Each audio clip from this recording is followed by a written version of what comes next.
जिल्हा पोलीस दलाच्या वतीनं अंमली पदार्थ विरोधी मोहीम सुरू होती। त्याचाच एक भाग म्हणून रांजणगाव MIDC पोलीस स्टेशनच्या अंतर्गत जे बाबुळसर खुर्द या ठिकाणी सृष्टी रो हाऊसेस म्हणून या ठिकाणी एक 2 लोक गांजा विकतात अशी गोपनीय माहिती प्रभारी अधिकारी महादेव वाघमोडे यांना मिळाली होती। त्या अनुषंगाने त्या ठिकाणी पोलिसांनी छापा कारवाई केली। यामध्ये जवळपास 28 किलोग्राम वजनाचा जवळपास 7 लाख रुपये किमतीचा गांजा जप्त करण्यात आलेला आहे आणि यामध्ये एकूण आतापर्यंत तपासामध्ये 3 आरोपी आपण निष्पन्न केलेले आहेत।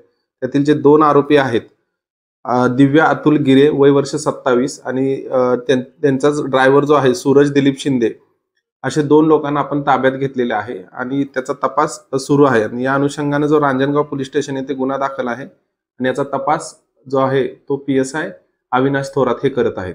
धन्यवाद।